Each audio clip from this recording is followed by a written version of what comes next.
श्याम मानव channel को आपका समर्थन देने के लिए चैनल को जरूर सब्सक्राइब करें। चैनल के नोटिफिकेशन पाने के लिए बेल आइकन भी दबाएं। प्यारे और आदरणीय मित्रों, आपका स्वागत है। आज का अपना विषय है प्रभावी वक्ता कैसे बने, पार्ट 1। क्या कोई भी वक्ता बन सकता है? क्या भाषण कला के गुण जन्मजात होते हैं? और अच्छा वक्ता किसे कहे? इन सवालों का जवाब हम ढूंढने वाले हैं इस सीरीज में। आज के जमाने में लोकतंत्र में भाषण कला बहुत ही महत्व का विषय है।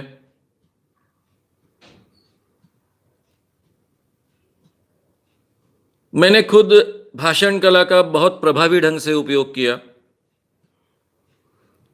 मैं ये भी कह सकता हूं कि अगर भाषण कला का इतने प्रभावी ढंग से उपयोग नहीं कर पाता तो शायद मैं और मेरे कई कार्यकर्ता आज तक जिंदा नहीं बच पाते। मैं एक उदाहरण से शुरुआत कर रहा हूं।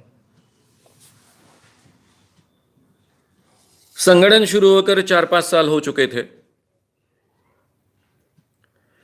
विदर्भ, खास कर महाराष्ट्र, मध्य प्रदेश और गुजरात में एक विदर्भ के बाबा बहुत ही फेमस थे। उनका नाम था गुलाब बाबा। ये गुलाब बाबा का उनके जन्मगांव में एक बहुत बड़ा प्रोग्राम होता था। उस प्रोग्राम में मैं गया था उनकी जानकारी निकालने के लिए। और वो जानकारी निकालने के बाद में गुलाब बाबा को बहुत डर लग रहा था कि ये मुझे बड़े पैमाने पर एक्सपोज करेगा। इसलिए उसने एक भाषण में जाहिर तरीके से उसके भक्तों को आह्वान किया, ये जो श्याम मानव है वो धर्म विरोधी है, इसके हाथ पैर तोड़ो, इसकी जीभ छाटो और इसको जिंदा मत रखो। अब जो कोई व्यक्ति अपने एक बड़े प्रोग्राम में सब लोगों के सामने इस ढंग का आह्वान करता है तो उसको जवाब कैसे दिया जाए? हमने तय किया कि जो उसकी जन्मभूमि है उसके आसपास के जिलों में हम बड़े पैमाने पर प्रोग्राम्स लेंगे। ये गुलाब बाबा जिस ढंग से अपने लोगों को ठगता है, यानी सर्वसामान्य लोगों को ठगता है, अपने भक्तों को ठगता है, उसकी ठगी लोगों के सामने उजागर करे। और इसलिए हमने गुलाब बाबा भंडाफोड़ स्पेशल कार्यक्रम शुरू किया। आखिरी का कार्यक्रम अंजनगांव सुरजी, डिस्ट्रिक्ट अमरावती, इसमें था, जो समापन कार्यक्रम था। बड़े पैमाने पर यह कार्यक्रम होगा यह हमारी कल्पना थी, लेकिन तब तक वातावरण बहुत तंग हो चुका था। गांव में जो लोग थे, जो धर्म के प्रेमी हैं ऐसे अपने आप को कहते थे, ऐसे लोग बड़े पैमाने पर साथ में आए। हिंदू बचाओ कर उन्होंने एक संगठन निर्माण किया जिसमें सभी धर्म प्रेमी संगठन और बाबाओं की शाखाएं सम्मिलित थी। पूरे अंजनगांव सुरजी में वातावरण बहुत तंग हो गया था। हमारे कुछ कार्यकर्ता थे, उनका पेट्रोल पंप था, तो पेट्रोल पंप पर जाकर तुम्हारा पेट्रोल पंप जला डालेंगे से लेकर सब धमकियां मिलने लगी। कार्यकर्ताओं को घर के बाहर निकलना मुश्किल हो गया। एक बहुत बड़े साहित्यिक हमारे मित्र उस दिन के कार्यक्रम के अध्यक्ष थे, वो गांव छोड़कर चले गए। बड़े बड़े गांव के प्रतिष्ठित लोग हमारे स्टेज पर आने वाले थे, वो सब गांव को छोड़कर चले गए। फिर हम केवल कार्यकर्ता लोग बचे। मेरे साथ में मूर्तिजापुर के कॉलेज में प्राध्यापक रहे श्रीकांत तिड़के, वो पहले से ही मेरे काम के साथ में जुड़े हुए थे, पहले से मेरे मित्र कार्यकर्ता थे, वो रहे। हमारे वहाँ के उस गांव के जो कार्यकर्ता प्रमुख थे, विनोद आढ़ाऊ हैं, उनके साथ में लक्ष्मीकांत लाडोड़े, नागेश गोड़े वगैरह बाकी कार्यकर्ता, आसपास के जगह से आए हुए अशोक घाटे, लक्ष्मीकांत पंजाबी वगैरह, ये सब कार्यकर्ता ये टिके रहे। और स्थानिक कार्यकर्ताओं में भी बड़ा जमघट था, वो भी कार्यकर्ता टिके रहे। वातावरण इतना तंग था कि लाउडस्पीकर वाला जो था उसको भी धमकी मिली। वो चुपके से आकर मुझे पूछता है कि सर मुझे तो धमकी मिली, लेकिन मैं भागने वाला नहीं हूँ, लेकिन मैं गरीब आदमी हूँ, मुझे जला डालने का, मेरा सब सामान जला डालने की धमकी मिली है, अगर सही में जला दिया तो क्या होगा। हालांकि उन दिनों मेरे पास तो बिल्कुल पैसे नहीं रहते थे, मैं खुद फुल टाइम ये काम कर रहा था। मेरे साथ में जो लोग जुड़े थे, जो कार्यकर्ता थे, उसमें से मैक्सिमम कार्यकर्ता बेकार थे। यानी हम में अगर हम ढूंढे कि हम में पैसे कमाने वाले कितने कार्यकर्ता है तो 2% भी नहीं थे। ऐसे स्थिति में मैंने उसको कहा कि तू बिल्कुल चिंता मत करो, तुम्हारा जो भी नुकसान होगा, जितने भी पैसे का नुकसान होगा वो हम भर कर देंगे, लेकिन आप भागो मत। और वो टिका रहा। वातावरण इतना तंग था कि आज के व्याख्यान की कैसेट तैयार करे ये बोलने के लिए भी हमको समय नहीं था। खुद लाउडस्पीकर वाले ने अपना दिमाग लगाया और उसने उस दिन की कैसेट रिकॉर्ड की। कार्यक्रम शुरू होने के पहले बहुत जोर से बारिश आने लगी। अभी तहसील प्लेस के जो प्रमुख होते हैं वो तहसीलदार होते हैं। उन्होंने मुझे नोटिस दी, समन्स दिया कि कार्यक्रम आज का नहीं होगा। सरकार ने जो, क्योंकि खुला कार्यक्रम था, उन दिनों खुले कार्यक्रम के लिए परमिशन लेनी पड़ती थी, ग्राउंड में कार्यक्रम था, तो हमने परमिशन कैंसिल की है और आपको हम समन्स दे रहे हैं कि आप ये कार्यक्रम नहीं लेंगे। वो खुद मिलने को आए थे। मेरी हमेशा की जो पद्धति रही है उसके अनुसार मैंने उनसे कहा कि भाई देखिए, कार्यक्रम तो आज जाहिर नहीं हुआ है, 15-20 दिन पहले से जाहिर हुआ है। आपकी परमिशन बहुत पहले, यानी सरकार की परमिशन बहुत पहले ली गई है, इसलिए मेरी ओर से तो कार्यक्रम रद्द नहीं होगा। अब रहा सवाल आपके कानून का। एक बार आपने परमिशन ली है, इसीलिए कार्यक्रम डिक्लेयर हुआ है। इसके बाद अगर आप वक्त पर परमिशन कैंसिल करते हो तो कानूनन आपको जो करना है वो आप कीजिए, और मेरा जो कर्तव्य है वो मैं करूंगा। अब मैं बड़ा पत्रकार था, इजीली तो मुझे जेल में डालना या पकड़कर अंदर करना पॉसिबल नहीं था उन लोगों के लिए। उनके सामने दिक्कत खड़ी हुई। अमरावती डिस्ट्रिक्ट में तब कमिश्नरेट नहीं था, एसपी रहते थे। जो एसपी थे वो पहले वर्धा में थे, और वर्धा में उनका एक बाबा मैंने एक्सपोज किया था, तब से वो मुझे बहुत डरते थे। वो ना ही कोई पुलिस एक्शन लेना चाहते थे और ना ही मेरे झंझट में गिरना चाहते थे। उनके एडिशनल एसपी थे एसपी गुप्ता, जो एक जमाने में मैं लॉ कॉलेज में था तब मेरे मित्र थे, डिबेट पार्टनर थे। हालांकि मैं बहुत ही कम महीने गया था कॉलेज में, इसलिए हमारी मित्रता कोई बहुत घनिष्ठ थी ऐसी थी नहीं, लेकिन डिबेट पार्टनर होने के कारण काफ़ी अच्छी पहचान थी। वो अभी एडिशनल एसपी थे अमरावती के। उनके तरफ चार्ज दिया गया मेरे पूरे कार्यक्रम का। उन्होंने कहा, मुझे बार बार फ़ोन कर रहे थे। पहले तो कहा कि आज किसी भी अवस्था में आज कार्यक्रम को आप रद्द कीजिए। मतलब क्यों, क्या बात है? उन्होंने कहा कि हमारे एलआईबी के रिपोर्ट्स हैं कि करीबन कम से कम 2000 भक्तों ने शपथ ली है कि आज तुम्हारी जान ली जाएगी, तुम्हारे हाथ पैर तोड़े जाएंगे, तुम्हें मारा जाएगा। और लोग गुलाब बाबा की शपथ लेकर निकले हैं। और ये तो हमारी जानकारी है कि 2000 लोग हैं। हमारी पुलिस के जानकारी के अनुसार कम से कम मिनिमम 10,000 बाबा के भक्त इकट्ठा हो रहे हैं, बाकी लोग भी रहेंगे, 15-1,000 की भीड़ रहेगी। हमने पूरे जिले की जितनी पॉसिबल पुलिस थी सब भेजी है, लेकिन हमारी मैक्सिमम संख्या पुलिस की 400 है। उनमें भी 250 लोगों के पास कुछ तो भी राइफल्स है। एक राइफल में 2 बुलेट होती है, यानी हमारे पास मैक्सिमम 500 बुलेट्स हैं। 15,000 के भीड़ को हम किस ढंग से संभाल सकेंगे? और इतने लोग शपथ लेकर आ रहे हैं। तो आज मेरी रिक्वेस्ट है कि आज आप कार्यक्रम को मत लीजिए। फिर भी मैंने कहा कि नहीं, कार्यक्रम तो होगा। उनके बार बार फोन आते गए, मित्र कर वो मुझे कन्विंस करने का प्रयास करते गए। वो मुझे कहे कि भाई मैं भी डिबेटर हूँ, तुम भी डिबेटर हो, हम साथ में डिबेट करते थे, मैं जानता हूँ तुम अच्छा बोलते हो, लेकिन आज ऐसा मत करो। आज पुलिस आपको पूरी तरह से प्रोटेक्ट करने की स्थिति में नहीं है। और इतने बड़े पैमाने पर अगर पब्लिक गुस्सा हो जाएगी, कुछ एक्शन करना चाहेगी, तो उनको संभालना बहुत मुश्किल है। और हमारे पास तो 500 के ऊपर बुलेट्स भी नहीं है। ऐसी अवस्था में क्या कर पाएंगे? तो मैंने तो शुरुआत में कहा था कि कुछ भी हो जाए, आपके पुलिस की एक भी बुलेट बाहर नहीं निकलनी चाहिए।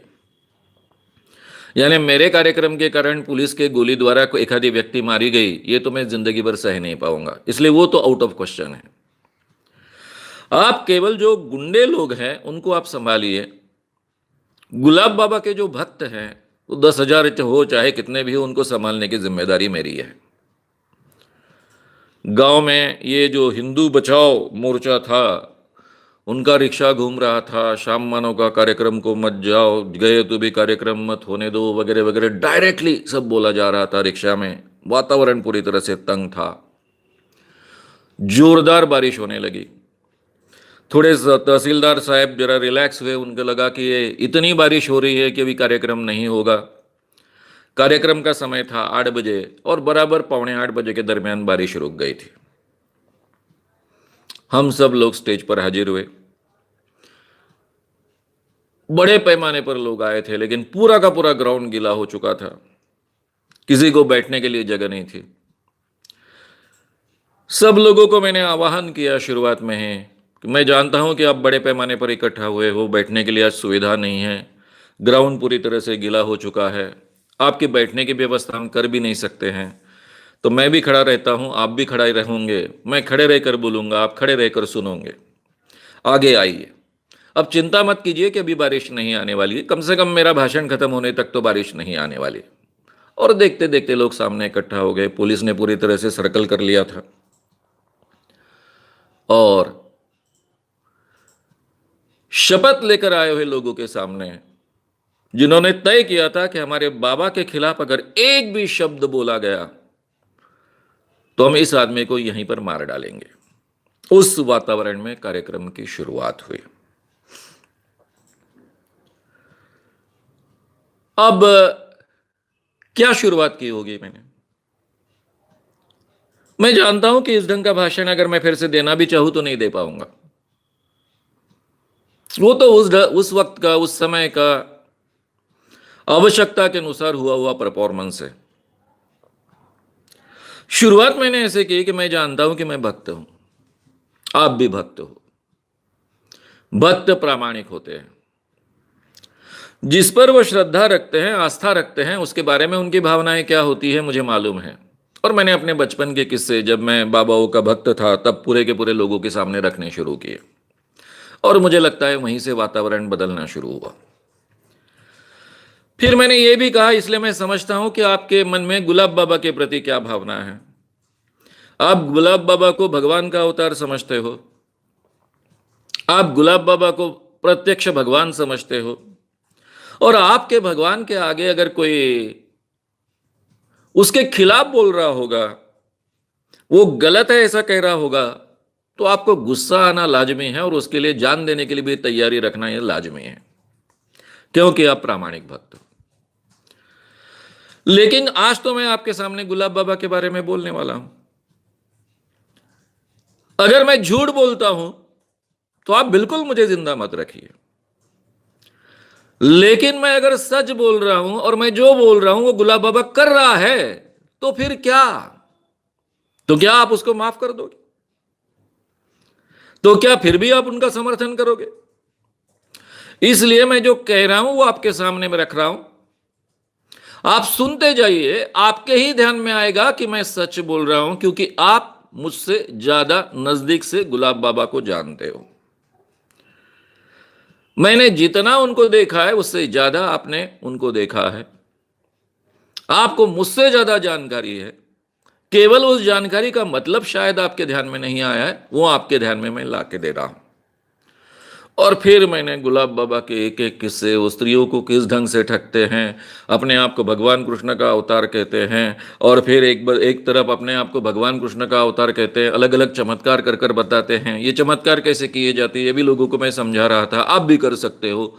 इसमें क्या भगवानियत है, इसमें क्या दैवी शक्ति है, ये बात रखते रखते स्त्रियों के बारे में वो कैसे शोषण करते हैं, ये सब बातें मैं रखता गया। पूरा भाषण 3 घंटा चलता रहा। 3 घंटे पूरी तरह से लोग कीचड़ में खड़े थे, 15,000 के ऊपर लोग थे।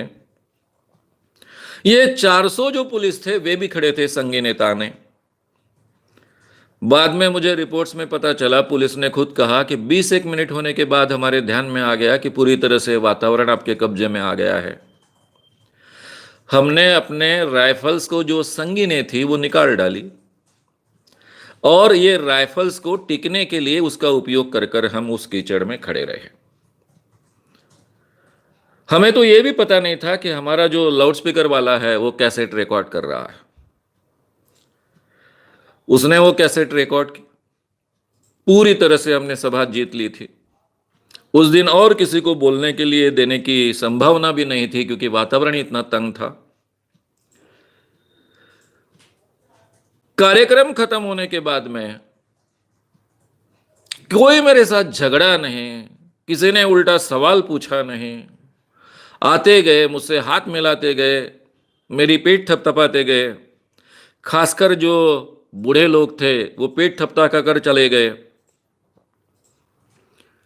और मेरा जो कैसेट वाला था, यानी लाउडस्पीकर वाला था, वो डुप्लीकेट्स निकाल रहा था। और दूसरे दिन पूरे आसपास के परिसर में ये कैसेट्स बजने लगे। ये कैसेट्स की इतनी कॉपियां निकली कि पूरे 2-4 जिलों में, विदर्भ के ये 2-4 जिलों में, अमरावती डिवीजन में, हर पान ठेले पर, हर दुकान पर, जहां जहां टेप रिकॉर्डर था, उन दिनों में टेप रिकॉर्डर बहुत बड़े पैमाने पर थे, क्योंकि लोग टेप से ही गाने सुनते थे। रेडियो और टेप दो ही चीजें उपलब्ध थी। इतने बड़े पैमाने पर ये गुलाब बाबा फंडाफोड़ भाषण लोग सुनते गए और पूरी तरह से गुलाब बाबा खत्म हुआ। बाद में उसके जिंदगी में वो ऐसी अवस्था में, जो एक बिल्कुल भगवान की तरह जी रहा था। शंकरराव चौहान जैसे बहुत बड़े मंत्री उसके भक्त थे। खुद शंकरराव चौहान उसके कार्यक्रम में आकर उसके चमत्कारों का बखान लोगों के सामने करते थे। कई मंत्री लोग उसके पैर छूते थे।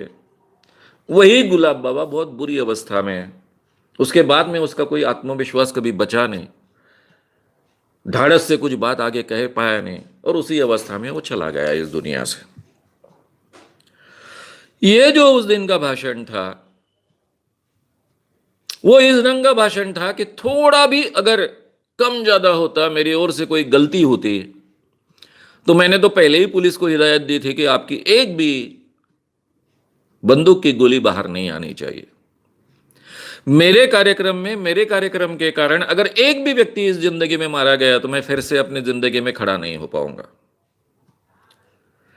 जब मेरे ये मित्र एसपी एडिशनल गुप्ता, यानी एडिशनल एसपी, उनका नाम भी एसपी था, गुप्ता, मुझे कह रहे थे, समझा रहे थे, मुझे बहुत आग्रह कर रहे थे कि फिर कभी बाद में लेंगे, आज वातावरण बहुत तंग है, फिर कभी बाद में लगे तो ये सभा लेंगे, फिर हम ज्यादा पुलिस दूसरे भी जिलों से बुलाएंगे। तब मैंने कहा था कि देखिए, 15 दिनों से ये कार्यक्रम होने वाला है, ये डिक्लेयर्ड है। रीतसर पुलिस प्रशासन से, सरकार से परमिशन ली गई है। ऐन वक्त पर लोगों के धमकियों को डरकर अगर मैंने व्याख्यान रद्द कर दिया, तो उसके बाद में कभी भी मैं इस काम के लिए आत्मविश्वास से अपने जिंदगी में खड़ा नहीं हो पाऊंगा। इसलिए मेरे सामने कोई दूसरा पर्याय नहीं। मैं दुनिया इधर की उधर हो जाए, फिर भी व्याख्यान तो रद्द नहीं कर सकता हूं, ना ही मैं भाग सकता हूं। इवन पानी बरसता रहा होता तो भी मैं व्याख्यान देता। शायद लोग सामने नहीं खड़े रहते, गांव गांव में घर भर घुसकर सुनते रहते, तो भी मैं व्याख्यान देता। इसलिए आपके सामने दूसरा पर्याय है। अगर आपको ऐसा लगता है तो सीधा मुझे अंदर कर दीजिए। लॉ एंड ऑर्डर की सिचुएशन का अगर आपको डर है तो। लेकिन मैं तो व्याख्यान देने वाला हूं। मेरे सामने दो ही पर्याय है। एक तो आज मैंने खड़े होकर व्याख्यान देना चाहिए, जैसा मैंने तय किया था, नहीं तो जिंदगी भर के लिए अंधविश्वास के खिलाफ का ये आंदोलन रोक देना और घर में बैठ जाना परमानेंटली। ये दो ही पर्याय मेरे सामने है, कोई तीसरा पर्याय तो है नहीं, मध्यम पर्याय तो उपलब्ध नहीं है। वो बाद में मुझे मिले तब कह रहे थे कि मैं बहुत टेंशन में था। मैंने आपका भाषण शुरू होने के शुरुआत से ही वायरलेस से आपको सुन रहा था। मेरा खाने का समय है, घर में था। बीबी बार बार खाना लगाऊं क्या पूछ रही थी। मैं चिढ़ रहा था कि चुप बैठो, तुमको समझता नहीं क्या कितना टेंशन वातावरण में। जैसे ही 20 मिनट तक तुम्हारा व्याख्यान मैं सुनता रहा, मेरे ध्यान में आया कि पूरी तरह से पब्लिक आ गई पकड़ में, अब कुछ होने की गुंजाइश नहीं। मैं जोर से चिल्लाया, लाओ खाना खाने को लाओ, अब हो गया, सभा तो जीत ली है। 3 घंटे तक सभा चलती रही, वो सुनते रहे वायरलेस पर अमरावती से। वो कह रहे थे, यार क्या मैं तेरे साथ डिबेटर था, क्या साइकोलॉजी है, क्या साइकोलॉजी का तेरा अभ्यास है, किस ढंग से भक्तों को तूने अपने साथ में जोड़ लिया। हमको तो सबसे ज्यादा डर भक्तों का था, गुंडों को तो हमने पहले से ही अंदर कर लिया था। इसी व्याख्यान में ये जो हिंदू बचाओ मोर्चा था, उसके जो प्रमुख थे वो गांव के बहुत बड़े मटका किंग थे। हालांकि वो केवल गांव तक सीमित मटका किंग नहीं थे, उनका मटका बहुत दूर तक जाता था। मैंने इसी व्याख्यान में जाहिर तरीके से कल से ये मटका बंद, अगर ये मटके की दुकान चलते रहेगी तो हम आंदोलन करेंगे डिक्लेयर किया। इसलिए दूसरे दिन सुबह ही पुलिस ने उसका मटका बंद कर दिया, पूरी तरह से बंद कर दिया। सब लोगों को सबक मिला। और मैंने तो पहले ही, मैं कभी हिंदू धर्म के खिलाफ नहीं हूं, मेरा संगठन कोई हिंदू धर्म या किसी भी धर्म के खिलाफ नहीं है, ईश्वर के खिलाफ तो हम बात नहीं करते, शुरुआत में ही बहुत अच्छे ढंग से एस्टेब्लिश कर दिया था।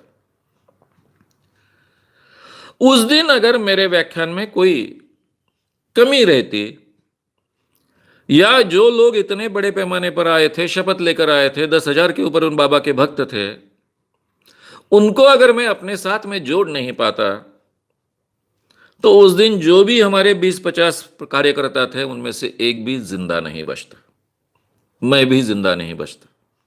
और पुलिस तो अपने बंदूकों का प्रयोग कर ही नहीं सकते थे, क्योंकि 15,000 लोगों के सामने 500 गोलियां चलाना ये कोई किसी भी अवस्था में, यानी पुलिस की सुरक्षा के लिए भी वो ठीक नहीं था। केवल हमारे वक्तृत्व के और सच्चाई के आधार पर जो हम खड़े हैं, उस कारण उस दिन मैं, मेरा संगठन, मेरे कार्यकर्ता बचे। अब ये जो वक्तृत्व है, शैली है, भाषण कला है, इसका क्या रोल है, ये एक उदाहरण मैंने आपके सामने रखा। ऐसे कम से कम 15-20 उदाहरण मेरे पूरे जिंदगी में हैं कि केवल हमारे वक्तृत्व कौशल के आधार पर उस दिन हम जिंदा रहे। ये जो वक्तृत्व कौशल है, ये कैसे प्राप्त हुआ? क्या जन्मजात में बहुत अच्छा वक्ता था? ऐसा कहते हैं कि जो गुण आपके होते हैं वो बच्चों के शुरुआत में ही दिखते हैं।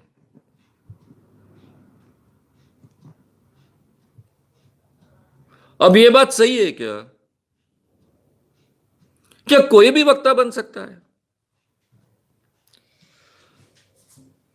मित्रों, ये जो प्रभावी हथियार कर कर हमने पूरे जिंदगी भर अखिल भारतीय अंधश्रद्धा निर्मूलन समिति के स्टेज पर से भाषण कला का उपयोग किया, उसके आधार पर लाखों लोगों का हमने प्रबोधन किया, उनमें परिवर्तन लाया। मेरे साथ साथ बहुत अच्छे वक्ता मेरे संगठन में तैयार हुए, प्रभावी वक्ता तैयार हुए। मैं बड़े गर्व के साथ कह सकता हूं, अभिमान के साथ कह सकता हूं कि मेरे संगठन में जितने अच्छे बोलने वाले वक्ता है, शायद ही किसी संगठन में इतने अच्छे बोलने वाले वक्ता हो। पूरी की पूरी हमारी मूवमेंट ही ये भाषण कला के आधार पर इतनी इफेक्टिव बनी। तो ये वक्ता कैसे बने? मेरे साथ जो जो कार्यकर्ता वक्ता बने, अच्छे वक्ता कर कर आज वो बड़े पैमाने पर 5-5, 6-6 हजार लोगों के भीड़ को संबोधित करते हैं। टेंस वातावरण में भी उसको अच्छे ढंग से हैंडल कर सकते हैं, श्रोताओं को अपने साथ में बहुत अच्छे ढंग से जोड़ सकते हैं। तो क्या सभी बहुत अच्छे वक्ता थे? मैं अच्छा वक्ता था? मित्रों, बात तो सही एकदम उल्टी है। मेरे जीवन में मेरी उम्र के 19 साल तक मैं ठीक ढंग से बोल नहीं पाता था। मैं बोल सकता हूं, इसका आत्मविश्वास ही मुझ पर नहीं था, कोई कॉन्फिडेंस नहीं था। यानी एखादे विषय के बारे में अगर मुझे जानकारी हो और क्लास में अगर टीचर ने सवाल पूछा तो भी मैं ठीक ढंग से उस सवाल का जवाब नहीं दे पाता। साइंस कॉलेज में गया, कविता करता था, बहुत कविता करता था, बहुत लिखता था, अपने तक ही सीमित रखता था। लेकिन कॉलेज में लगातार प्रोग्राम होते थे, कविता वाचन का प्रोग्राम होता था। मुझे लगता था मेरी कविताएं बहुत सुंदर है, हर कवि को लगता है, मुझे भी उन दिनों में लगता था।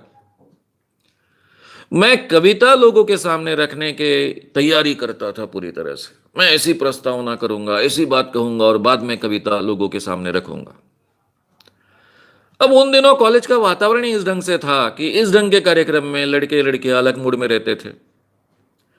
जैसे ही मैं खड़ा हूं, 2-3 वाक्य बोलूं ना बोलूं तो किसी ना किसी के टॉन्टिंग आ जाता है, किसी ना किसी के कुछ तो बीच में ही कोई कह देता और मैं भूल जाता। ठीक ढंग से अपनी कभी कविता भी लोगों के सामने पढ़ नहीं पाया। हमारे जमाने में कविता गाने का शौक नहीं था, कविता पढ़ी जाती थी, वो भी ठीक ढंग से कभी पढ़ नहीं पाया। मुझे लगता था कि ये कविता मुझे ठीक ढंग से पढ़नी आनी चाहिए, इसलिए मुझे थोड़ा आत्मविश्वास चाहिए फेस करने की पब्लिक को। इसलिए क्या किया जाए? तो हमारे कॉलेज में नाटक अनाउंस हुआ। मैंने हमारे डायरेक्टर प्राध्यापक को रिक्वेस्ट की कि मुझे भी नाटक में काम करना है। शायद मेरी योग्यता देखकर उन्होंने मुझे नाटक में एक रोल दिया। ये 1.5 घंटे के नाटक में मुझे केवल 2 डायलॉग बोलने थे। 15 दिन प्रैक्टिस चली, 16वें दिन में हमारी रंगीत तालीम हुई। ये दोनों डायलॉग मैं ठीक ढंग से बोल नहीं पाया। उन्होंने एक डायलॉग को रद्द कर दिया, दूसरा रद्द नहीं कर सकते थे क्योंकि मेरा पात्र ही फिर वहां एस्टेब्लिश नहीं होता और उसकी तो जरूरत थी। जब फाइनल हुआ नाटक का और वो अकेला बचा हुआ डायलॉग भी मैं ठीक ढंग से नहीं बोल पाया तो मेरे प्राध्यापक को इतना गुस्सा आया था कि मैं जैसा ही स्टेज में से विंग में आया तो उन्होंने गुस्सा होकर मुझसे कहा कि श्याम, फिर से कभी जिंदगी में स्टेज पर खड़े मत होना, तुम एक वाक्य ठीक ढंग से बोल नहीं पाते हो, जिंदगी भर बोल नहीं पाओगे। यह स्थिति थी मेरे उम्र के 19वें साल तक, जब मैं बीएससी पार्ट 1 में था। विंटर साइंस कहते हैं उसको। यह अवस्था से लेकर तो यहां तक यह प्रवास कैसे हुआ? उन्हीं दिनों में मैं तरुण शांति सेना नामक एक संगठन से जुड़ गया। आचार्य दादा धर्माधिकारी हमारे प्रशिक्षक थे। हालांकि ये जो संगठन था वो जयप्रकाश नारायण जी का संगठन था। 1970 में जयप्रकाश नारायण जी के संगठन का एक शिविर अहमदाबाद में था। 250 लड़के लड़कियां वहां पर आए थे। मेरे पिताजी ने मुझे इसलिए यहां भेजा कि मैं जिस ढंग से एक बहुत डिप्रेस अवस्था में हूं, तो उस अवस्था में से बाहर आने के लिए शायद मुझे मदद मिलेगी, इसलिए उन्होंने मुझे अहमदाबाद के ये शिविर में भेजा।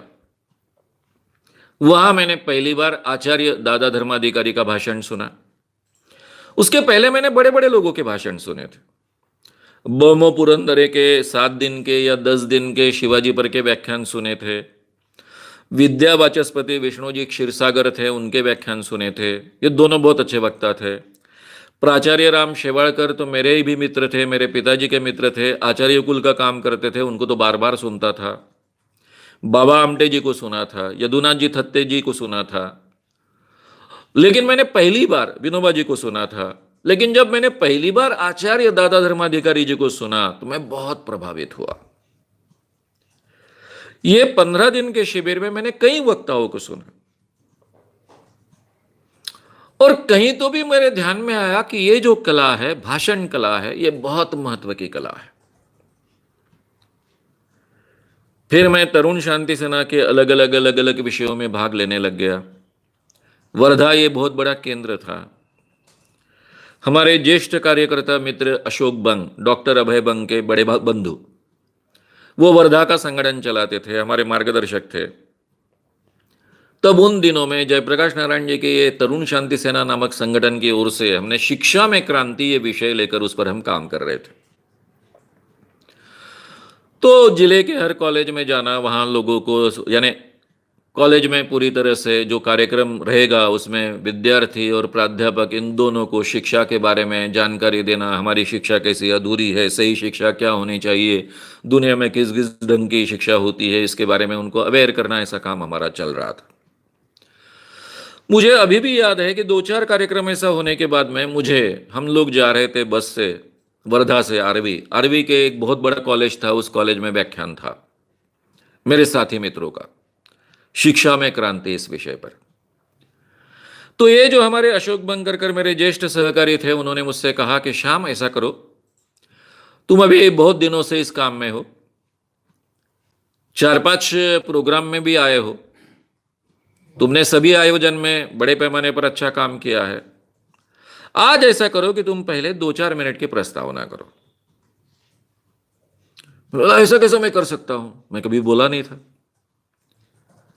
मैंने बोला मुझे जमेगा नहीं। वो बोला नहीं जमेगा, तुझे चाहे वैसा बोल, जमा तो बोल, नहीं तो नहीं, मैं तो हुई, बाकी लोग है, तू चिंता क्यों करता है। हमारे दीपाताई कुर्वे हमारी ज्येष्ठ सहकारी थी, हमारी नेता थी वर्धा की, वो हमसे बड़ी थी, स्कूल में टीचर थी, वो भी अच्छा वक्ता थी, इसलिए डर की तो कोई बात नहीं थी कि 2 वक्ता अच्छे हैं। मुझे प्रस्तावना कहने के लिए कहा गया है और मैं पूरी तरह से ये प्रवास जो था 1 घंटे का 1.5 घंटे का, उस प्रवास में क्या मैं बोलूं 5 मिनट में, इसके बारे में सोच जा गया। मुझे खड़ा किया गया, क्या बोला मुझे याद नहीं है, कैसे बोला यह भी मुझे ठीक ढंग से याद नहीं है, कुछ तो भी मैं बोला, लेकिन बोला खड़ा होकर।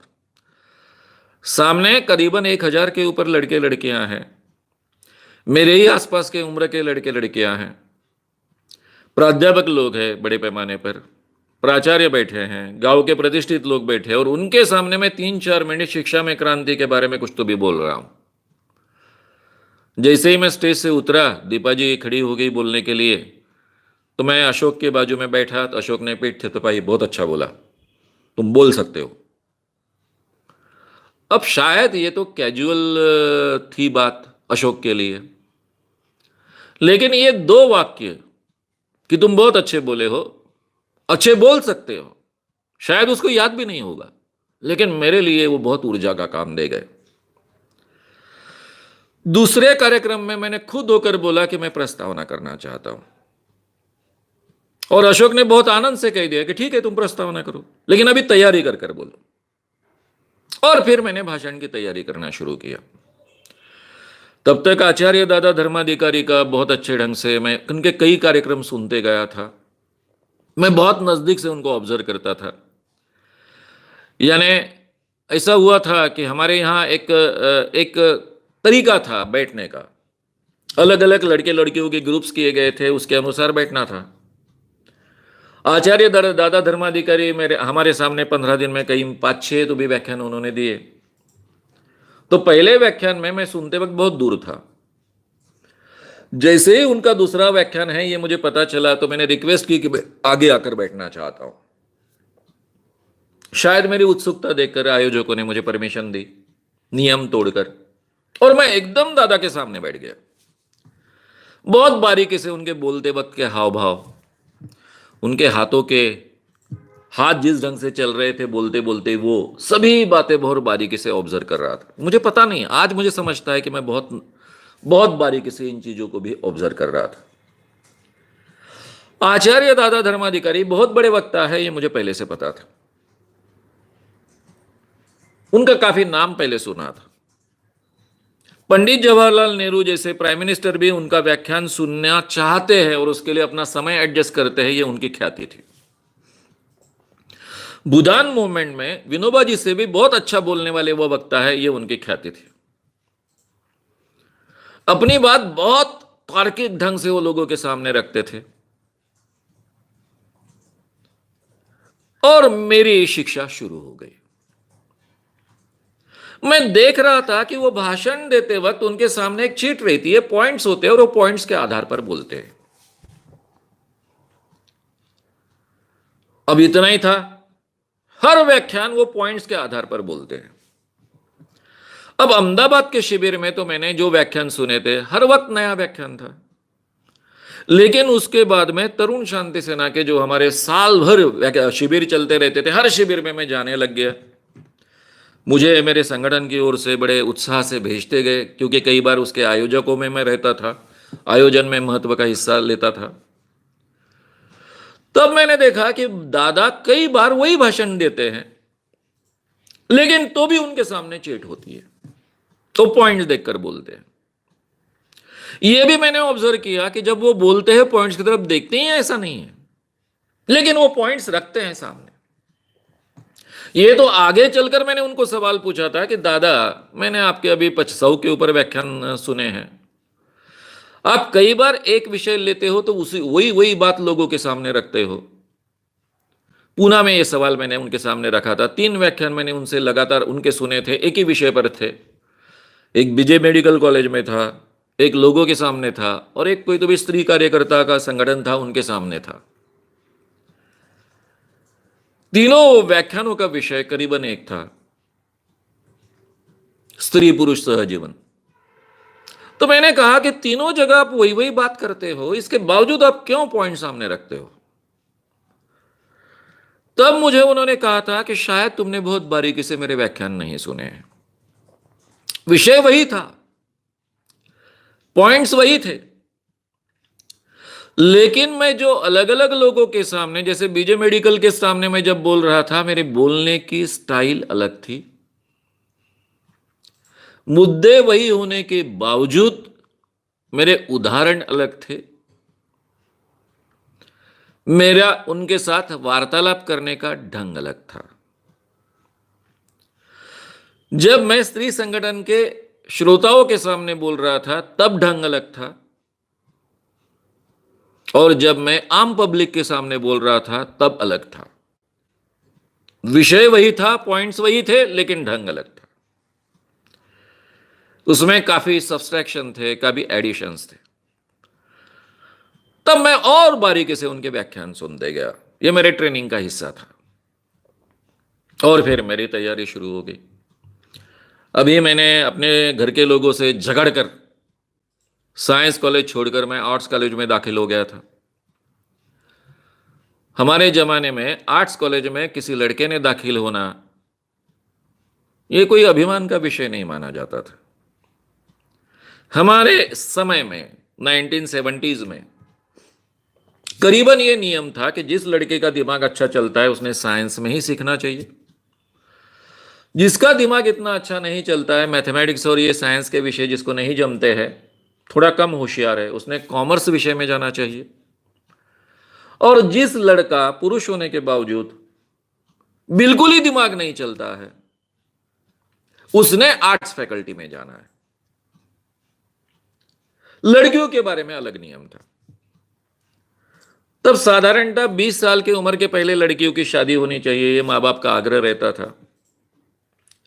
इसलिए जो लड़की एक्स्ट्राऑर्डिनरी होशियार है, साइंस में कुछ तो भी एकदम मेडिकल में जा सकती है, डॉक्टर बन सकती है, और घर की आर्थिक स्थिति अच्छी है, उन लड़कियों को केवल साइंस कॉलेज भेजा जाता था। कॉमर्स ये विषय लड़कियों के लिए है ही नहीं, ऐसा माना जाता था। हमारे वर्धा का जो कॉमर्स कॉलेज था, उस कॉमर्स कॉलेज में करीबन 2500 विद्यार्थी सीखते थे। ये 2500 विद्यार्थियों में हार्डली 2 या 3 लड़कियां रहती थी पूरे कॉलेज में। ये भी 2-3 लड़कियां रहती थी किसकी, तो सीए की वगैरह वगैरह, इस ढंग की, जिनको सीए बनना है उस ढंग की लड़कियां केवल रहती थी। और बाकी सभी लड़कियां आर्ट्स कॉलेज में जाते थे। तो मैं जब नकारता गया, इंजीनियरिंग कॉलेज में नहीं गया। फिर भी मुझे आग्रह से कहा गया कि ठीक है, इंजीनियरिंग कॉलेज में नहीं जाना चाहते हो, ठीक है, लेकिन कम से कम बीएससी करो। बीएससी सेकंड ईयर ज्वाइन किया, वहां से भी मैं भाग गया। फिर मेरे माता पिता के सामने और फिर जो लोग मेरे गार्डियंस थे उनके सामने दूसरा कोई पर्याय नहीं बचा। मैंने उनके सामने रखा था कि मुझे अगर पढ़ना ही है तो मैं आर्ट्स कॉलेज में जाऊंगा, और मुझे आर्ट्स कॉलेज में जाने की परमिशन मिली। अब क्या होता था कि मुझे बोलने का जो अवसर मिलता था वो मेरे तरुण शांति सेना के काम के जरिए मिलता था। वही वही विषय होते थे। फिर भी मैं थोड़ी बहुत तैयारी कर कर तो जाता था, लेकिन जैसे ही मैं आर्ट्स कॉलेज में दाखिल हुआ तो कॉलेजेस के डिबेटिंग कंपटीशन में हिस्सा लेने का अवसर मुझे प्राप्त होने लगा। और ये जो मेरी तैयारी होती थी वो तैयारी को बहुत महत्व प्राप्त हुआ, क्योंकि उसके डायरेक्ट परिणाम भी मुझे मिलने लगे। हर वक्त नया विषय होता था। मैं तरुण शांति सेना में इतना बड़ा कार्यकर्ता नहीं बन पाया था कि मैं कहूं मैं इस विषय पर व्याख्यान दूंगा पूरे लोगों के सामने। यहां तक तो स्थिति नहीं आई थी, इसलिए थोड़ी सी प्रस्तावना करना, कोई वक्ता है उसका परिचय करवा देना, यहीं तक मेरी बात सीमित थी। यहां मुझे ज्यादा अवसर मिलने लगे और मेरी भाषण की तैयारी शुरू हो गई। अब ये भाषण की तैयारी करना मैं कैसे सीखा, ये मैं आपसे क्या कहूं। किसी ने मुझे नहीं सिखाया, मैंने अपना तरीका ढूंढ लिया। मुझे आज भी आश्चर्य लगता है कि यह तरीका मैंने कैसा खोज लिया। ना दादा धर्माधिकारी से इस बारे में अच्छे ढंग से बात हो पाई, ना कभी प्राचार्य राम शेवाड़कर जी से इस बारे में बात हो पाई। जिस विषय पर समझो मुझे 7 मिनट एक विषय पर बोलना है, डिबेटिंग कंपटीशन में हिस्सा लेना है, तो मैं क्या करता था, ये पूरे 7 मिनट का भाषण मैं पहले कागज पर लिखता था, उसको पढ़कर देखता था। पढ़कर देखने के बाद मुझे पता चलता था कि ये जो मैं अभी भाषण दे रहा हूं वो कितने मिनट में पूरा हो रहा है। उसके आधार पर उसको कम ज्यादा करता था। पढ़ते पढ़ते मेरे ध्यान में आता था कि ये भाषण जो है मैं पढ़ रहा हूं, लेकिन मैं लिखता तो बहुत सुंदर था, यानी समझता था कि मैं सुंदर लिखता हूं। उन दिनों में बहुत साहित्यिक भाषा लिखता था, लेकिन मेरे ध्यान में आता था कि ये साहित्यिक भाषा का जो क्लमजी वाक्य मैंने लिखा है, जिसको कंपाउंड सेंटेंस हम कहते हैं, ये बहुत अच्छे ढंग से मैं बोल नहीं पाता, प्रभावी ढंग से वो बोल नहीं पाता। फिर मैं उसको काट छाट करूंगा, एक सेंटेंस के 2-3 सेंटेंस करूंगा, इस ढंग से उसमें बदलाव होते थे। यानी मुझे 7 मिनट का एक भाषण देना है, उसके लिए मैं कम से कम वो व्याख्यान 10 बार लिखता था। पहली बार लिखा हुआ व्याख्यान और आखिरी का जो व्याख्यान है उसमें काफी फर्क आ जाता था। और फिर बाद में मैं समाधानी हुआ कि ठीक है, ये ऐसा व्याख्यान होना चाहिए। वो खड़ा होकर, मेरा बहुत बड़ा घर था, उसमें खाली रूम्स थी, पूरे घर के सभी खिड़कियां वगैरह बंद कर लेता था, खड़ा हो जाता था। जो भाषण मैं पढ़ रहा था, 1-2 बार मैंने पढ़ लिया अभी आखिरी का भाषण, कि उसके बाद में उसके शॉर्ट पॉइंट्स निकालता था। दादा निकालते तो मैं भी निकालूं, और फिर वो शॉर्ट पॉइंट्स के आधार पर लोग हैं मेरे सामने ऐसा समझकर मैं बोलता था। मुझे कोई टेक्निक मालूम नहीं था, किसी ने कोई गाइड नहीं किया था, मैंने ही अपने मन से अपनी ये नई टेक्निक ईजाद की थी। आगे चलकर मुझे पता चला कि ये क्यों अच्छे रिजल्ट्स दे रहा था। जब मैं सम्मोहन, विजुअलाइजेशन टेक्निक्स वगैरह बाकी सब लोगों को अब सिखाता हूं, तब मुझे पता भी नहीं था कि जाने अनजाने में ये विजुअलाइजेशन टेक्निक का मैं उपयोग कर रहा हूं। पूरा आवाज खुलकर बोलता था। कई बार तो शायद मैं इस ढंग से बोलता था कि मेरे सामने लाखों की पब्लिक है और मैं बोल रहा हूं। हालांकि तब तक मैंने लाखों की पब्लिक सामने कभी देखी भी नहीं थी, वो भी आगे चलकर देखने का अवसर प्राप्त हुआ। और इस ढंग से एक व्याख्यान 10 बार लिख रहा हूं, कम से कम 10-15 बार उसको बोल रहा हूं। और उसके बाद में जाकर वो फिर कंपटीशन में बोलता था, या फिर जिस विषय की मैंने तैयारी की है तरुण शांति सेना के किसी प्रोग्राम में बोलने का अवसर मिला, वहां बोलता था। लेकिन मेरे हर भाषण की तैयारी इस ढंग से चलती थी।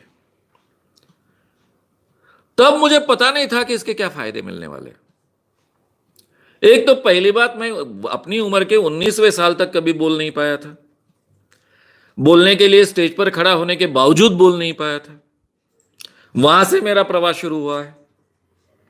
इतनी मेहनत करने के बाद में जाने अनजाने में जब मैं एक व्याख्यान 10 बार लिखा हूं, 15-20 बार बोला हूं, उसके बाद में एक्चुअली प्रोग्राम में जब बोलता था तो मेरे ध्यान में भी नहीं रहता था कि मैं बोल रहा हूं यहां पे। ये मुझे महसूस होता था, लेकिन उसके कारण नहीं मुझे मालूम थे, क्योंकि ये व्याख्यान मैंने 15 बार ऑलरेडी दे चुका हूं, इसलिए मुझे कुछ नया नहीं लग रहा है उसमें। ये तब मुझे मेरे ध्यान में नहीं आता था। हर विषय की मैं इस ढंग से तैयारी करता था। अब मित्रों, इसके फायदे तो मुझे बहुत मिले। यानी भाषण कला, उसकी बारीकियां सीखने का फायदा तो मिला ही मिला, लेकिन सबसे बड़ा फायदा मुझे मिला कि मैं विषय की बहुत गहराई से तैयारी करने लग गया।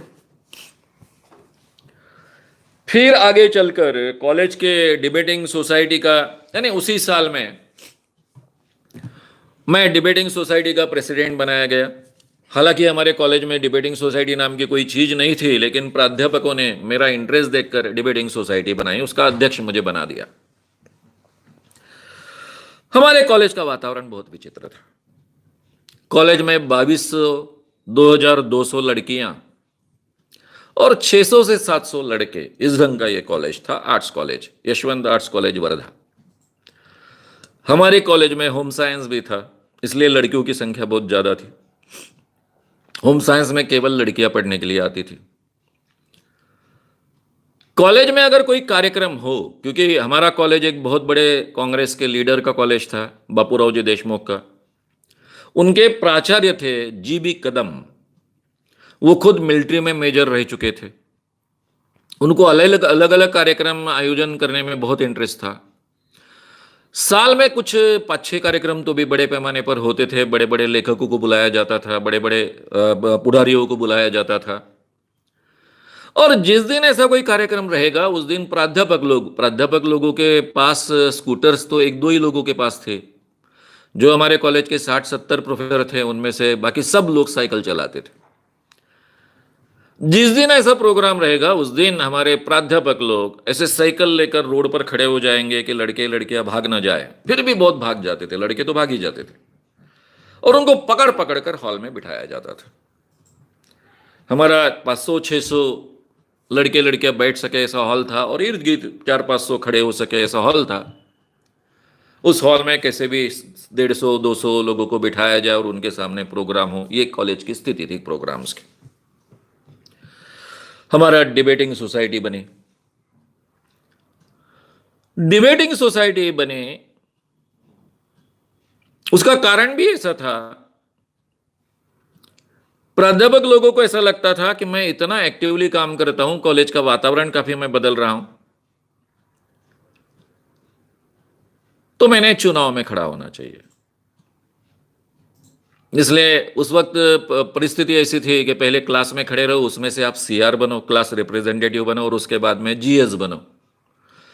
जीएस का क्या काम होता था? वो पूरे कॉलेज को रिप्रेजेंट करता था और गैदरिंग का हेड होता था।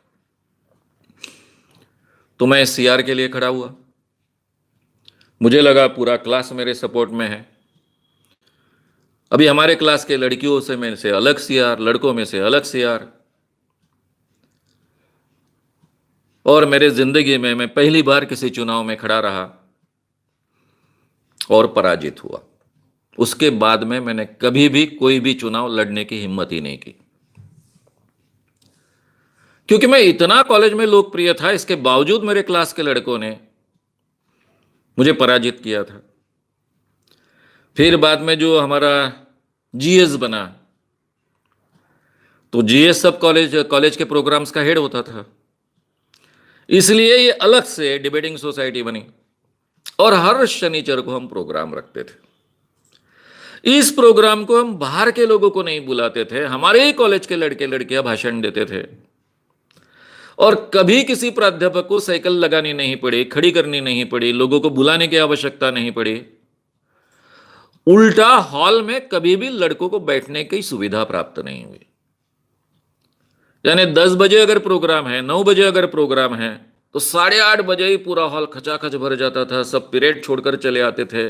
लड़कियों से ही पूरा हॉल फुल हो जाता था, बाहर भी लड़कियां, और उसके बाद में लड़कों को जगह मिलेगी तो इधर उधर बैठेंगे, खड़े रहेंगे। वैसे भी लड़कों की संख्या तो कम थी कॉलेज में। हर प्रोग्राम हाउसफुल, बहुत अच्छे ढंग से, और कई वक्ता उसमें से तैयार हुए।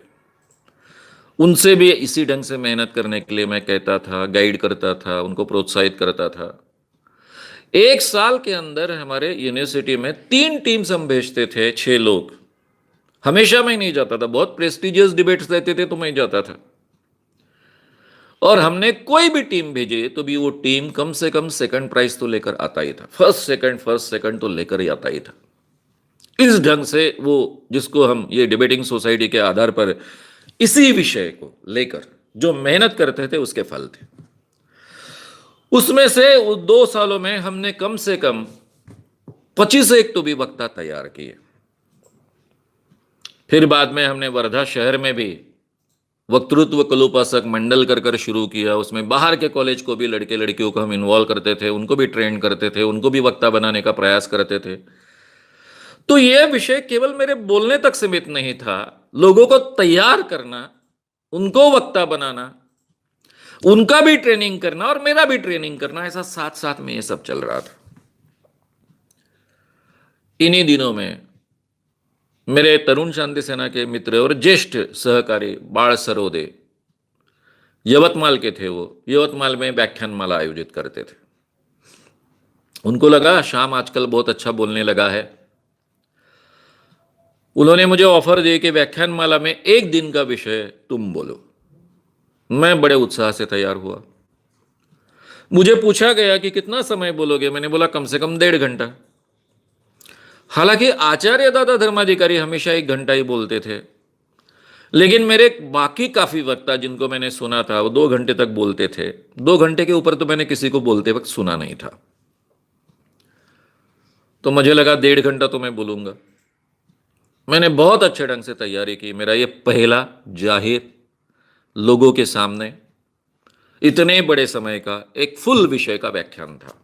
इसके पहले 15 मिनट 20 मिनट इसके ऊपर कभी बोल नहीं पाया था, या बोलने का अवसर नहीं मिला था, इसलिए मुझे वो ठीक ढंग से याद है। फुल तैयारी कर गया था। मैंने तैयारी कैसी करनी है पहले ही आपके सामने कहा था। मुझे ये व्याख्यान के बारे में कम से कम 15-20 दिन पहले पूछा गया था, और ये विषय तैयार करने के लिए मैंने 5-6 किताबें पढ़ डाली, उसकी सब नोट्स निकाले। अब मैं जानता था कि मैं 1.5 घंटे का भाषण देने वाला हूँ, इसलिए इतना पढ़ना आवश्यक नहीं है, लेकिन मुझे इस विषय की पूरी जानकारी जहां तक हो सके चाहिए, ये आग्रह के साथ में मैंने वो विषय तैयार किया। और ये आदत मेरे जीवन में मेरे बहुत काम की आई। इवन डिबेटिंग में कोई नया विषय मुझे मिलता था, केवल 7 मिनट की तैयारी करनी पड़ती थी, लेकिन मैं बहुत उस विषय के बारे में पढ़ता था, बहुत जानकारी प्राप्त करता था। मेरे सामने दिक्कत हो जाती थी कि 7 मिनट में केवल मुझे बोलना है, तो कौन सा भाग इसमें से चुना जाए, बाकी तो इतनी जानकारी मुझे इस विषय की है। लेकिन वो 7 मिनट के व्याख्यान के लिए भी मैं पूरा विषय तैयार करने की कोशिश करता था। ये जो आदत है कि उस विषय की बहुत जानकारी अपने को चाहिए, उसकी डेप्थ अपने को आनी चाहिए, यह आग्रह मेरे जीवन में बहुत उपयोगी आगे चलकर सिद्ध हुआ। यवतमाल के व्याख्यान के लिए मैं खड़ा रहा। अब थोड़े बोलने के टेक्निक्स तो मैंने सीख लिए थे। 41 मिनट का व्याख्यान होने के बाद मैं इतना थक गया था कि मुंह से आवाज निकलनी मुश्किल हो रही थी। लोगों के तो ध्यान में नहीं आया, लेकिन शायद मैंने 50 या 55 मिनट के आसपास में भाषण रोक दिया, जबकि मैंने तैयारी की थी 1.5 घंटे की। लोगों के ध्यान में नहीं आया, लेकिन मेरे ध्यान में आया कि भाई बोलने के लिए बहुत एनर्जी लगती है, आदमी बहुत थकता है। हम बोलते वो वक्ता 1 ही घंटा बोला, लेकिन 1 घंटा बोलने के लिए कितनी एनर्जी लगती है। मैं 50 मिनट में इतना थक गया कि बोल नहीं पाया, जबकि मेरा स्टैमिना बहुत अच्छा था। मैं बास्केटबॉल का बहुत अच्छा प्लेयर था, कॉलेज का कैप्टन था, बहुत खेलता था। लेकिन 50 मिनट में इतना थक गया था कि मुंह से आवाज निकले नहीं निकले, ये अवस्था आ गई थी। तब मुझे पहली बार एहसास हुआ कि बोलने के लिए बहुत एनर्जी लगती है, बहुत ताकत लगती है। लोग आकर मिलने लग गए मुझसे, बोलने लगे बहुत अच्छे आप बोले, बहुत अच्छे बोले। लेकिन कुछ लोग खुलकर बोले, वो बोले बहुत अच्छे आप बोले, आपकी भाषा बहुत सुंदर थी। मराठी में व्याख्यान था, भाषा बहुत सुंदर थी। कुछ कुछ समझ में आया, लेकिन सारा भाषण समझ में नहीं आया। जब पहले व्यक्ति ने ये बोला तो मुझे ऐसा लगा कि शायद इसकी समझने की क्षमता नहीं है। लेकिन जब मुझे 5-6 लोगों ने आकर यही बात बोली, तब मुझे अंदर ही अंदर गर्व महसूस हुआ कि वाह, मेरा नॉलेज इतना है कि लोग समझने की इनकी योग्यता ही नहीं है। तब मैंने ये महसूस नहीं किया कि मैंने इतने मेहनत से हमने इनके सामने भाषण दिया, लेकिन ये लोग समझ नहीं पाए। मेरी भाषा ऐसी रही, मेरा जो भी भाषण का तरीका ऐसा रहा कि ये पूरा भाषण इन तक नहीं पहुंचा। ये बात नहीं मेरे तक पहुंचे, बात क्या पहुंचे कि मैं बहुत सुंदर बोला, बहुत सुंदर भाषा का मैंने प्रयोग किया, मेरी बोलने की भाषा बहुत साहित्यिक थी, और मैं जो बोला वो काफी लोगों को समझा नहीं क्योंकि उनकी समझने की योग्यता नहीं। ये इन्फ्रेंस मैंने निकाला। ये बहुत गलत इन्फ्रेंस था, ये मुझे आगे चलकर पता चला। अब ये व्याख्यान होने के बाद मैं भाषण के बारे में अलग ढंग से सोचने लग गया। उस वक्त भी मुझे एहसास हुआ कि ठीक है, लोगों की समझने की अक्ल कम है, लेकिन फिर भी उनको समझना चाहिए, क्योंकि मेरा काम है लोगों का प्रबोधन करना। तो उस ढंग से मैंने बात करनी चाहिए उनके सामने। अभी मेरे कॉलेज के जीवन में जो भी मुझे प्राध्यापक लोग थे, उनकी बहुत मदद मिली। उसमें प्राध्यापक प्रोफेसर खान थे, जो हमारे डिबेटिंग सोसाइटी के मार्गदर्शक थे। प्रोफेसर विग कावले थे, जो मेरे बहुत ही लोकप्रिय प्राध्यापक थे। मेरे टोटल पर्सनालिटी डेवलपमेंट में उनका बहुत महत्व का हिस्सा रहा है। वो खुद अंधविश्वासी थे, उनके अंधविश्वास का भी मेरे पर असर था। मेरे पिताजी भी अंधविश्वासी थे, लेकिन किसी भी अपने स्टूडेंट में वो योग्यता देखते थे तो आउट ऑफ वे जाकर उस योग्यता का उपयोग करे, उस योग्यता का सही माने में वो उपयोग अपने जीवन में कर पाए। इन सब बातों के बारे में बहुत जागरूक थे। उनका बहुत अच्छा मार्गदर्शन मिलता था। प्राध्यापक जयंत परांजपे कर मेरे इंग्लिश लिटरेचर के टीचर थे। वो इतना सुंदर सिखाते थे कि इसीलिए मैंने इंग्लिश लिटरेचर लिया था। केवल वो इतना बहुत सुंदर सिखाते हैं इसलिए। और आगे चलकर उनके ही आग्रह पर, क्योंकि उनको मुझे हमेशा डर लगता था, सभी प्राध्यापकों को डर लगता था कि इस लड़के की कोई गारंटी नहीं है, ये अपने जीवन में कभी ठीक ढंग से नौकरी नहीं कर पाएगा। इसलिए मुझे कहते थे कि मैं जानता हूं कि तुम्हें इंग्लिश लिटरेचर में बहुत रुचि नहीं है, लेकिन इसके बावजूद तुम आगे चलकर तुम्हें इंग्लिश लिटरेचर में एमए करना है। इसलिए करना है कि ताकि तुमको कहीं भी नौकरी मिल सके। और मैंने उनका कहना सुनकर आगे इंग्लिश लिटरेचर में ही एमए किया। तो इन लोगों ने बहुत इनपुट्स मुझे दिए, बहुत मेहनत मेरे लिए की, लेकिन ये जो खुद बोलने का जो तरीका है, उसकी मेहनत है, और खास कर उसकी तैयारी करने का तरीका है, वो तो मैंने ईजाद किया। कहां से मुझे सूझा मुझे भी पता नहीं है। अभी डिबेटिंग बहुत करने लग गया था। यूनिवर्सिटी लेवल के काफी प्राइजेस मिलने लग गए थे। करीबन हर वक्त फर्स्ट सेकंड तो मिलता ही था। लेकिन मेरे ध्यान में आ गया कि ये डिबेटिंग के लिए अपन नया विषय तैयार नहीं कर सकते। वही गिमिक्स, और बाकी तो मैं देख रहा था कि मेरे जो कॉम्पिटिटर्स थे वही बात, वही शेर, वही कविता सालों साल बोल रहे हैं। क्योंकि एक साल में कम से कम 20-25 डिबेटिंग कॉम्पिटिशन्स होते थे। कम से कम 10-12 में तो मैं शरीक होता था, बाकी टीम को दूसरे डिबेट्स में भेजता था। 10-12 में भी वो वही बोल रहे हैं, और वही बोलने वालों के साथ में कॉम्पीट करना है, और प्राइज तो प्राप्त करना है, तो गिमिक्स उपयोग में लाने हैं। तो मुझे 2-3 साल में डिबेट करते करते ये ध्यान में आ गया कि ये डिबेटिंग के कारण तो वक्ता कर हम खत्म हो जाएंगे। और फिर मैंने एक दिन निर्णय लिया कि मैं डिबेटिंग नहीं करूंगा। वो मेरे जीवन का बहुत अच्छा निर्णय था, नहीं तो मैं जिंदगी भर वहीं घूमते रहता, वक्तृत्व के क्षेत्र में, भाषण कला के क्षेत्र में आगे नहीं बढ़ पाता। फिर उसके बाद में इमरजेंसी आई।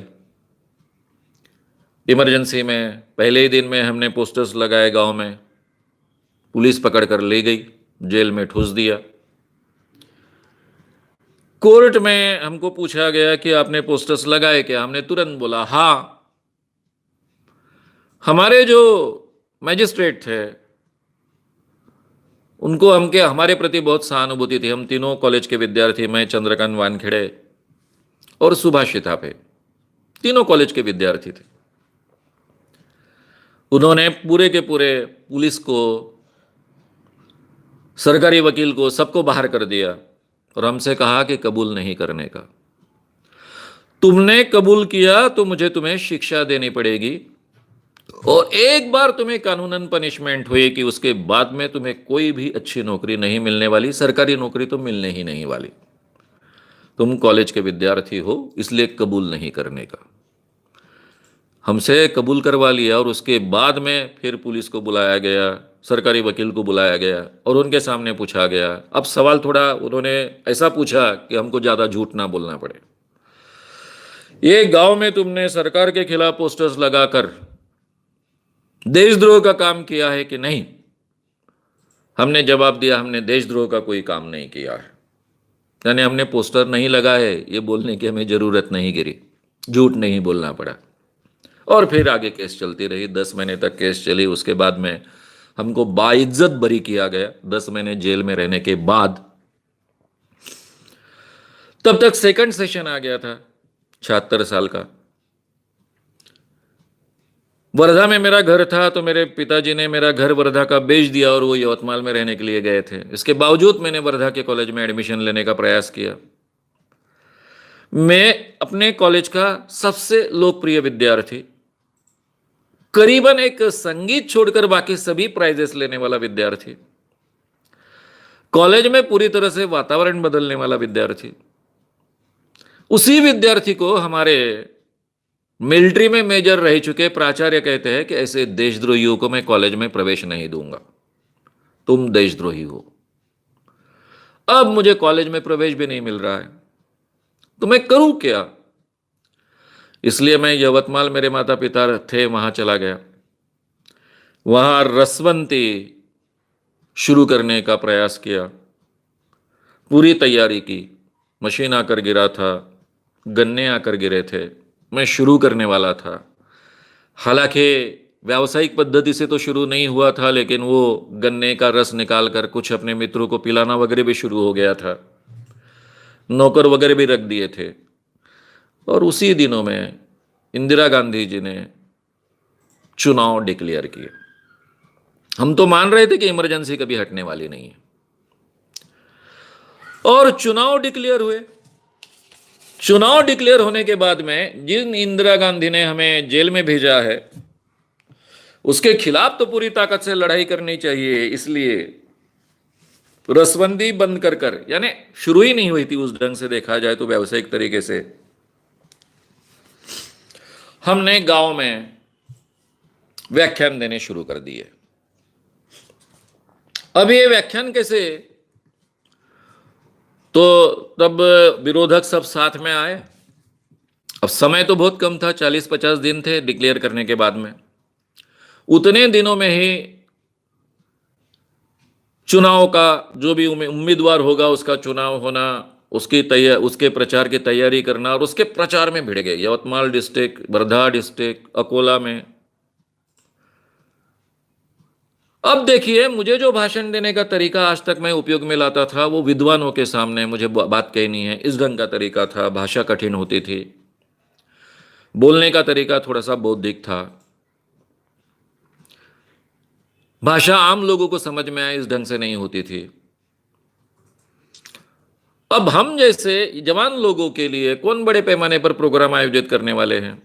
और वैसे भी तो हम लोगों के पास पैसा था ही नहीं। हमारे यहाँ नाना भाऊ एम्बडवार, जो जामोदराव धोटे के साथी थे, उनको एमपी का टिकट मिला। अब उनके प्रचार में हम जुड़ गए। उनके पास भी पैसा नहीं, किसी के पास पैसा नहीं। मैं और नमा जोशी, ये जो मैंने यवतमाल में आकर ये रसवंदी का काम शुरू किया, तब से उनके साथ मेरी मित्रता हुई थी। बाळ सरोदे है, एकनाथ डगवार है, हम कुछ कुछ थोड़े बहुत एक्टिविटीज करते थे। तो हमने चौक सभा लेना शुरू किया। उसके पहले इस ढंग की चौक सभाएं नहीं चलती थी। ये भी कैसे हमें सूझा और कैसे शुरू किया, यह मुझे अभी याद नहीं है। हमने यवतमाल में एक कलोपासक संघ शुरू किया था, जिसमें गांव के लड़के लड़कियों को हम बोलने के लिए उद्युक्त करते थे, उनका थोड़ा सा ट्रेनिंग करते थे। और ये गांव के सामान्य लड़के लड़कियां हैं, उनके भाषण सुनने के लिए, उनके सिंपोजियम सुनने के लिए, उनके डिबेट सुनने के लिए पूरे गांव के लोग बड़ी संख्या में आते थे। उनमें कुछ लड़के तैयार हुए थे। हम कहीं भी जाते, पहले आसपास लाउड पर घुमाते कि अभी 1 घंटे के बाद में यहाँ व्याख्यान होने वाला है। फिर वहाँ लाउड स्पीकर लगा देते। फिर मेरे कुछ साथी बोलते, 2-3 साथी बोलते बोलते शाम रोड पर करीबन 100-150 लोग इकट्ठा हो जाते। फिर हमारे नमा जोशी, मेरे दूसरे जो साथी थे, वो दाते कॉलेज में प्राध्यापक थे, वो 20 मिनट बोलते थे, वो 400-500 लोग इकट्ठा कर लेते थे। और फिर मैं स्टेज पर चढ़कर घंटा भर बोलता था और पूरी तरह से सारे रोड पैक हो जाते थे, हजारों की तादाद खड़ी हो जाती थी। ये जो भाषण का तरीका है, ये मेरे जीवन का बहुत महत्व का ट्रेनिंग रहा।